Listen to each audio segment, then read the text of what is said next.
I just remember being on the bed like that and looking like that and seeing that he was undoing his zip, his flies, and I just burst into tears. I just couldn't take any more. Behind the stoic stare and aikido throws, Steven Seagal's off-screen life tells a much darker story. Hollywood stars who once stood beside him now openly recoil, recalling moments so bizarre and hostile they sound like urban legends until you hear them firsthand. From a final audition gone terrifyingly wrong to a red carpet threat that stunned witnesses, these stories reveal why Seagal isn't just disliked, he's despised.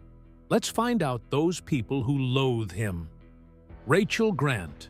Rachel Grant, a British Filipina actress best known for her role in Die Another Day, once came forward with one of the most disturbing accusations against Steven Seagal.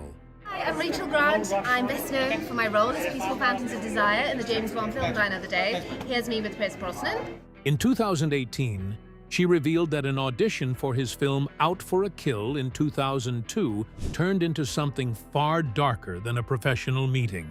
According to Grant, she was flown to Bulgaria under the guise of running lines with Seagal, only to be met with a situation that crossed every boundary of safety and respect. Instead of a screen test, she says she was pressured, cornered, and suddenly stripped of her dignity when Seagal yanked down her top without consent. Grant recalled the moment with chilling clarity. "My breasts were completely exposed, and I was forced to cover myself," she told BBC News. The incident didn't stop there. She alleged that Seagal pushed her onto a bed and began unzipping his pants. In tears, she resisted, and only then did Seagal backtrack, apologizing as though the entire ordeal had been nothing more than a misunderstanding. But for Grant, the damage was done. The role ultimately went to another actress, leaving her with not only the trauma of the encounter, but also the bitter realization that this was how Hollywood often operated behind closed doors. Unlike others, much remained silent. However, Grant spoke out years later, putting her own story into alignment with the voices of countless women in the #MeToo movement. By going public, she helped unearth the toxic underside of the casting process, an environment where power, fame, and fear. Oh, well, that was quite exciting. So let me say I auditioned for Die Another Day on a Thursday. Melded into the perfect scenario for abuse. Instead of serving as just another Hollywood horror story, her narrative joined an ongoing conversation that demanded the industry confront its predators. Seagal's attorneys maintained her allegations are false, as they have with accusations from others. However, the very fact that Grant stepped forward carried weight to the allegations, constructing the picture of a man protected for too long by this celebrity. Through telling her story, she reclaimed her voice, but also reminded the world that even one standing right next to Bond could nevertheless be assailed by a system designed to shield its stars instead of nurturing its strivers. If you think this one is unbelievable, the next will make you rethink everything. Porsche de Rossi. Porsche de Rossi, long before her acclaimed roles on Arrested Development and Scandal, found herself in a situation that revealed the darker side of Hollywood auditions. In 2017, she took to Twitter to share a disturbing memory from her early career, when she was invited to what was described as a final audition with Steven Seagal. Expecting a professional meeting, she walked into his office only to be met with behavior that shattered any sense of safety. Instead of reading lines, she says Seagal sat her down, unzipped his leather pants, and exposed himself. The experience was shocking, not just for its brazenness, but for how quickly it escalated from business to exploitation. De Rossi recalled how he framed it as a test of off-screen chemistry, as if predatory behavior was simply part of the audition process. Caught in a position where many young actresses feared for their careers, she chose to leave immediately, refusing to play into his power game. Because I thought my career depended on this image of, and I'm an actress, so it kind of made sense. The fact that such conduct could take place under the banner of legitimate casting highlighted a system where boundaries were blurred and abusers thrived. Adding insult to injury, de Rossi said her agent's response was chillingly dismissive. When she reported what had happened, the agent quipped, "Well, I didn't know if he was your type." That casual reply signified how commonplace the misdemeanor had become in Hollywood, a predator's domain where predatory acts were merely a little uncomfortable but expected. For de Rossi, this was a moment that showed not only Seagal's alleged abuse of power, but also an industry complicit in it. That decision to go public years later carried on its weight far beyond her own story. It turned out to be as giving voice to innumerable performers never before daring to do so. Momentum for the #MeToo movement swelled even more. I think being an actress to come out than if I had chosen any other profession. Supported by her wife Ellen DeGeneres, who proudly amplified her story, de Rossi turned this moment of exploitation into an act of defiance. Silence need not be the default answer here. Jenny McCarthy. Jenny McCarthy, who rose to fame as a model, actress, and outspoken television personality, has never shied away from telling uncomfortable truths. Back in 1998, during an interview with Movie Line, she revealed a story about her audition for Under Siege 2, dark territory that remains one of the most unsettling accounts especially since I created this personality that's so strong and overwhelming sometimes. Of Steven Seagal's alleged behavior. Walking into the room with script in hand, ready to deliver her lines, McCarthy said the conversation veered into something disturbing almost instantly. Seagal asked her to stand up, then demanded she remove her dress, insisting there was nudity in the film.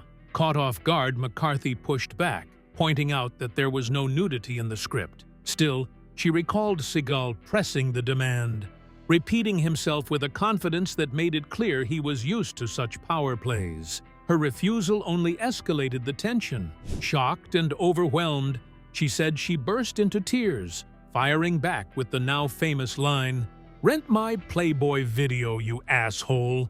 She bolted from the room, but the humiliation didn't end there. As she tried to leave, Seagal allegedly grabbed her and warned her to keep quiet, an intimidation tactic meant to bury the encounter. McCarthy later spoke about the lasting sting of that day. For an actress just starting to make her way around Hollywood, it was a brutal reminder that in dealing with the powerful, talent often plays second fiddle to the exploitation. What made that story ring true was the rawness of her reaction. She did not hesitate to express the fear, the anger, and the bitter humor she wielded as armor. Instead of going silent, she chose to tell the tale that served as a warning to the others, with the ugly truth staring everyone straight in the face. Years later, as even more women came forth with stories of the same kind, the relevance of McCarthy's early testimony was once again grasped. This was not merely a personal grievance for McCarthy, but rather a cog within the greater trend of allegations that began to show how allegedly Seagal would employ intimidation to obtain his ends. For McCarthy, her refusal to be silenced by intimidation provided an opportunity to remind those in power that the glamour of auditions and red carpets was a thin veneer masking a gruesome battle very much unrelated to acting. Julianna Margulies. Before Julianna Margulies became a household name on our and later The Good Wife, she endured an audition experience that still haunts her decades later. In interviews, Margulies has described meeting Steven Seagal in the early 90s while up for a role in his film Out for Justice. What should have been a routine casting session turned into something far more disturbing. She recalled sitting down on a couch in his hotel room only to feel something hard under the cushion. Seagal casually explained, "Oh, that's my gun," before pulling out a black pistol as if it were the most normal thing in the world. That revelation instantly changed the atmosphere. Instead of reading lines, Margulies found herself trapped in a room with a man who seemed to be signaling dominance through intimidation. Seagal then shifted gears into another bizarre move. He claimed to be a healer and asked if he could read her palm. With a gun resting within reach, the request felt less like a quirky party trick and more like a veiled threat. Margulies trusted her instincts, made an excuse, and bolted from the room. It was a moment where intuition likely saved her from something far worse. What could strike her was the fear. What stayed was how much insight she got into Hollywood's predatory nature back then.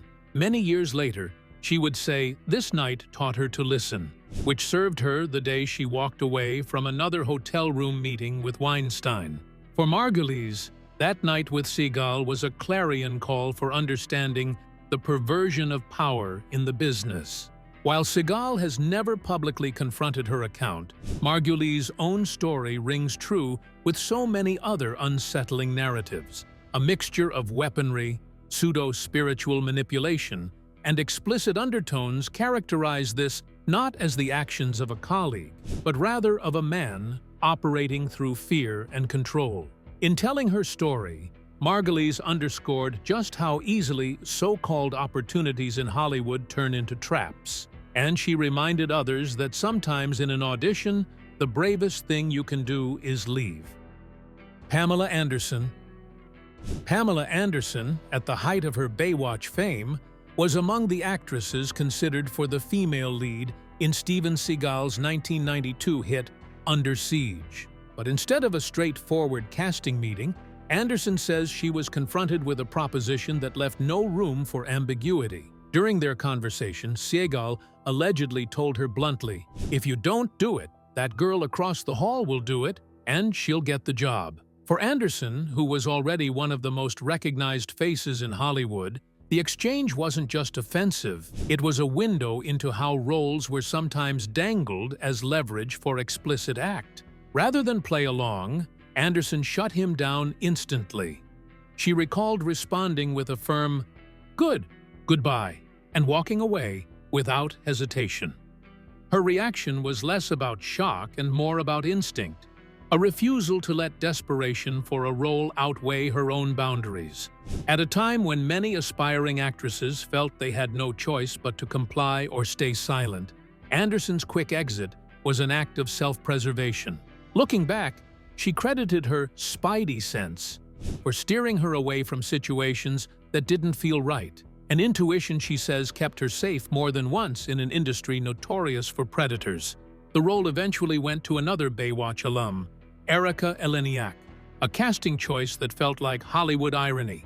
One Playboy model stepping into the part after another turned it down. Yet for Anderson, missing out on Under Siege wasn't a loss. By refusing Seagal's offer, she avoided being another name tied to one of the many troubling stories that followed him throughout his career. Instead, she continued building her own brand, trading action thrillers for global fame through television and modeling. Anderson's story stands out not only for what happened, but for how quickly she chose to walk away. Her response exposed a kind of casual entitlement that had long defined Seagal's reputation, while also offering a rare example of a young star refusing to play along. In an industry where silence was the norm, Anderson's refusal to compromise became its own quiet rebellion, one that still resonates in hindsight. Rae Dawn Chong. Rae Dawn Chong, the Canadian-American actress known for her roles in Commando and The Color Purple, added her own unsettling chapter to the long list of allegations against Steven Seagal. In 2018, she came forward with a story from the 1980s, when her agency sent her to meet Seagal late at night at the Bel Air Hotel. Even before entering the room, the setup felt suspicious. Why would a casting session be scheduled at that hour, in a hotel suite rather than an office? Those warning signs proved correct when she encountered Seagal in a setting that quickly turned inappropriate. According to Chong, Seagal greeted her in a robe and wasted little time making her uncomfortable. She recalled him casually sitting with his legs spread wide, deliberately exposing himself as though it were some kind of power move. The behavior was so blatant that she described it as less of an accident and more of a calculated display.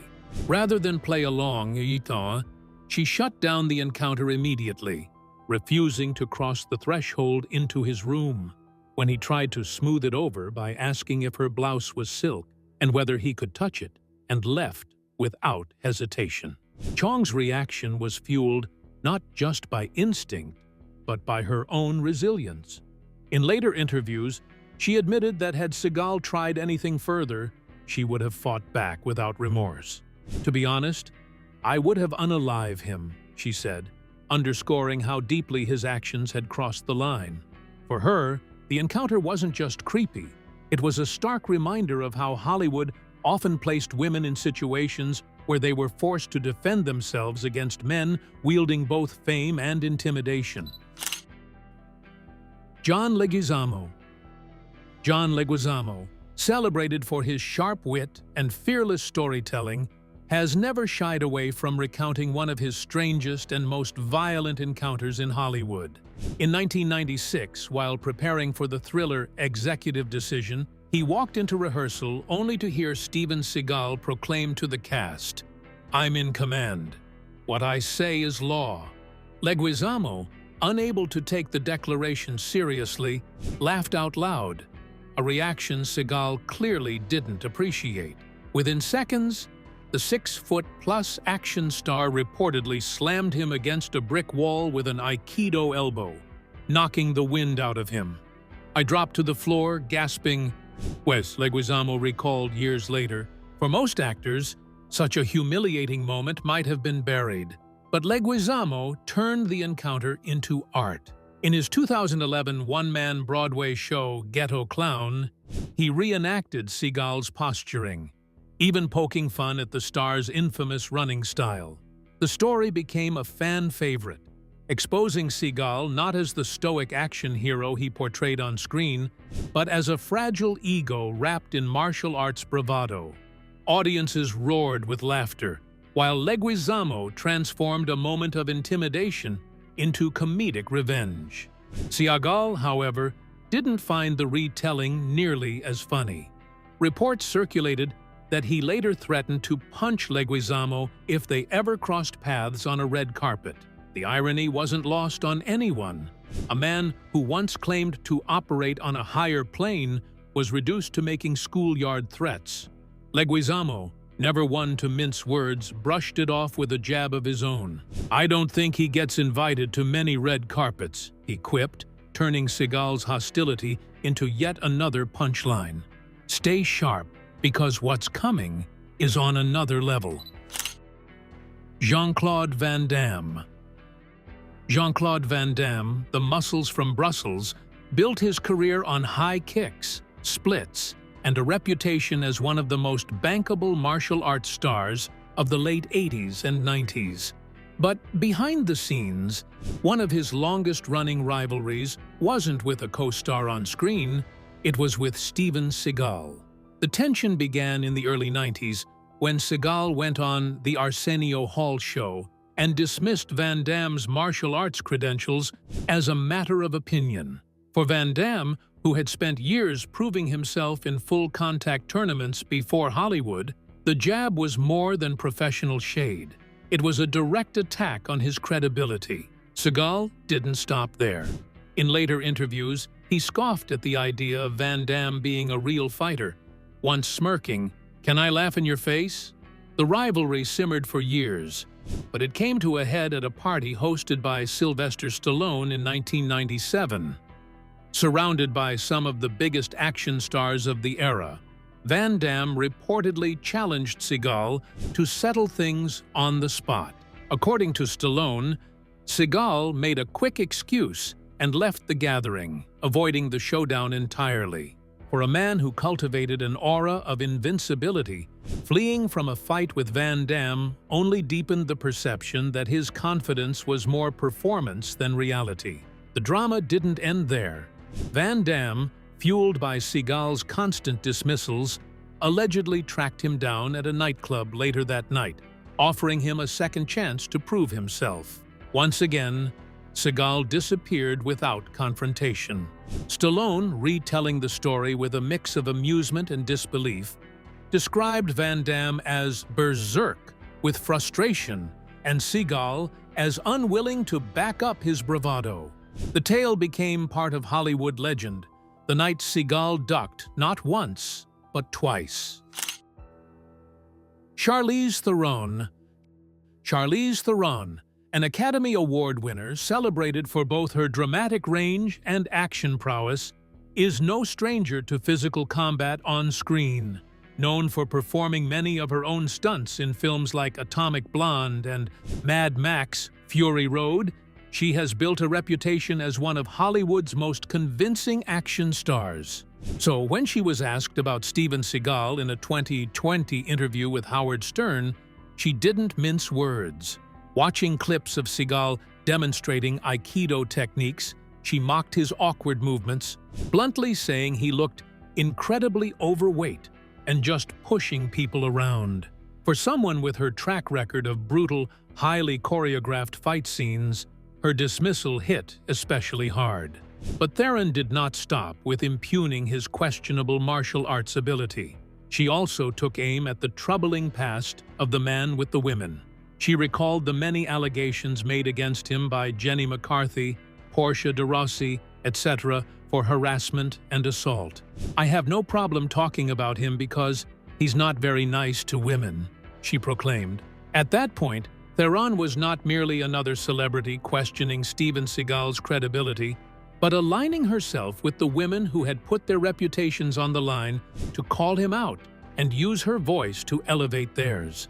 This gave weight to her statements, not just because of her outspoken past, but also considering that the industry remains hostile to female action stars. Theron earned respect by training hard and letting her performances speak for themselves, while Seagal's fame flourished in the 1990s behind a bloated ego and fiction.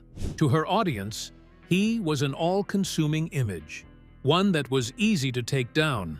To his peers, he was an empty shell of a man who professed mastery. NL casts. When Steven Seagal hosted Saturday Night Live in 1991, it was supposed to be another feather in the cap of a rising action star. Instead, it became one of the most infamous episodes in the show's long history. Cast members and writers have since spoken with remarkable consistency. Seagal was not only humorless, but openly combative. Tim Meadows bluntly said that Seagal simply didn't understand the jokes, while Julia Sweeney recalled his hosting stint as so bad it was undeniable by anyone who was there. In a show that thrived on collaboration and quick improvisation, Seagal's stiff arrogance made him stand out for all the wrong reasons. David Spade reminisced his own memories about how Seagal was not down for any kind of sketches, making fun of him. One time, he allegedly locked himself in the dressing room and was furious about a sketch where the muscle-pumped characters Hans and Franz talked about beating him up. Instead of taking the ribbing all guest hosts are required to do, it bristled up at this, confirming the crew's impression that he was without both humility and timing as comedian. Not meant to be a disaster, this moment even became memorable decades after happening. Even Lorne Michaels, legendary producer of the show, could not spare Seagal's bad reputation from dying. During a 1992 sketch, when Nicolas Cage's character lamented that he might be immortalized as the jerk who hosted the show, Michaels retorted with, "No, that would be Steven Seagal." The quip wasn't just a joke. It was an official stamp from the show's leadership that Seagal's week at SNL had been a disaster of historic proportions. Stephen Tobolowsky.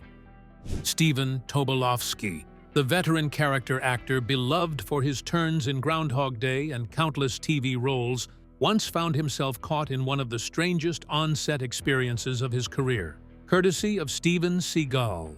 Cast as a serial slayer in the 1996 action film The Glimmer Man, Tobolowsky expected his character to be dispatched in typical Seagal fashion, quickly and violently. But when it came time to shoot the crucial scene, Seagal abruptly announced he couldn't go through with it. His reason? Slaying Tobolowsky's villain would be bad for his karma. The declaration left everyone stunned. Seagal, whose screen persona was built on breaking bones and mowing down faceless henchmen, suddenly decided he couldn't slay the film's main antagonist because it didn't align with his spiritual image. Tobolowsky, thinking fast, improvised a workaround. He suggested that by slaying the Slayer, Seagal's character would actually be freeing him from the cycle of evil, allowing him to reincarnate into a better life. Seagal reportedly paused, nodded, and said, "I never thought of it that way." The production limped forward, but the bizarre logic revealed just how unpredictable working with Seagal could be. The confusion didn't end there. At another point, Seagal ad-libbed a line implying Tobolowsky's character wasn't really dead, forcing the actor to return months later to record extra dialogue that clarified the villain had indeed been finished off. For Tobolowsky, the whole ordeal was less about frustration and more about disbelief. How could an action star known for his violent repertoire suddenly refuse to do the very thing audiences expected from him? Brian Cox.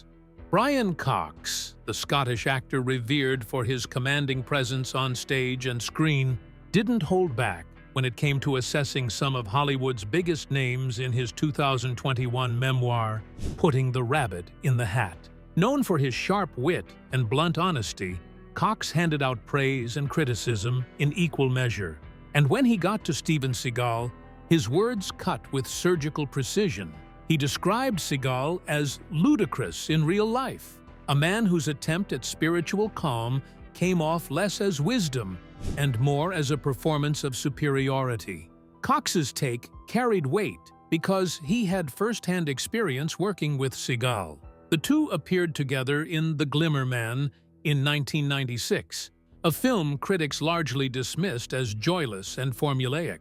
While the production itself faded into obscurity, Cox's memories of Seagal did not. He recalled the martial artist radiating what he called a studied serenity, as though trying to project an aura of enlightenment that fooled no one on set. To Cox, it was all posture, a man pretending to exist on a higher plane while clearly struggling to keep up with the demands of his own reputation.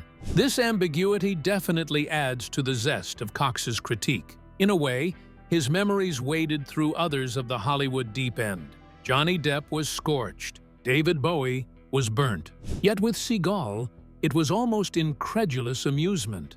Where an oddball here and there may seem somewhat eccentric or self-indulgent, Cox found Seagal to be so far removed from reality, it was almost as if he were living in his own world of self-spinning fables, contrived mannerisms in an actor who professes to serve a higher ideal truth in his performance. It was this contradiction that was most galling to Cox. Liam Neeson. Liam Neeson, long admired for his towering presence and late career reinvention as an action star, once found himself in Seagal's crosshairs for an oddly specific insult. During a press junket years ago, a journalist blindsided Neeson with a question. What did he think about Steven Seagal claiming he didn't know how to punch? For Neeson, who had trained as a boxer in his youth and carried that experience into films like Taken, the comment was laughable. With his trademark deadpan delivery, he later recounted, "I know how to punch." The annoyance in his voice made it clear he hadn't forgotten the slight.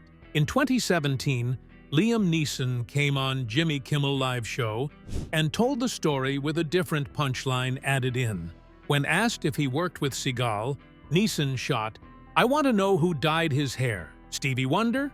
earning huge laughs out of the audience instead of crossing swords on skills. Certainly such humor was not frequent by Neeson, but when one thought of Seagal and his infamous spray-painted hairline, how could one resist? For fans, it was perhaps the only moment when Neeson would step out of his stoic reveal to deliver a perfect time roast. The exchange highlighted the gulf between the two reputations. Neeson had quietly built for himself a possible second career as an action hero in Hollywood, a very unlikely combination of the serious and the physically intense. Whereas Seagal, by that time, had come to be better known for some of the most unbelievably inflatable direct-to-video fares and delicious bits of controversy. To laugh at both appearance, fun and credibility meant to puncture Seagal's already meager amount of mystique. Don't go anywhere, because our final drama will leave you speechless. Chuck Norris. Chuck Norris, the martial arts legend whose calm demeanor made him a pop culture icon, was asked about Steven Seagal during a 1993 appearance on The Dick Cavett Show.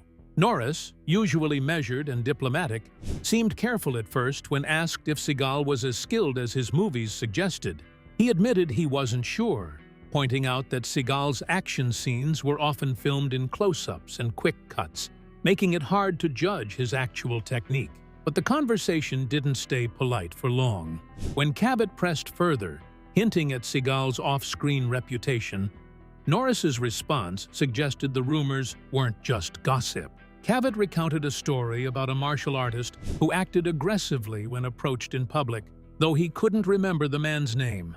Norris immediately asked, "Was it Steven Seagal?" The audience chuckled, but Norris didn't laugh. Instead, he pivoted into a telling observation. Seagal's menacing, arrogant screen presence wasn't just a character. It carries over into his whole life, unfortunately, Norris said with a shake of the head. Coming from someone known for discipline, humility, and respect within the martial arts world, the remark landed like a quiet indictment. What made Norris's comment so sharp was the contrast between their reputations. Norris built his career on being approachable and good-humored, even poking fun at himself in the endless Chuck Norris facts internet craze. Seagal, by contrast, leaned into the image of an untouchable warrior, but with none of the warmth or humility that earned Norris universal respect. For Norris to acknowledge publicly that Seagal's tough guy act wasn't an act at all, that it was his default personality, confirmed what many had long suspected. And that's just a glimpse into the chaos surrounding Steven Seagal. Which story shocked you the most? Drop your thoughts in the comments. We read them all. Don't forget to hit that like button, subscribe for more deep dives into Hollywood's biggest feuds, and click the next video on your screen to uncover the rivalries you won't believe until you see them.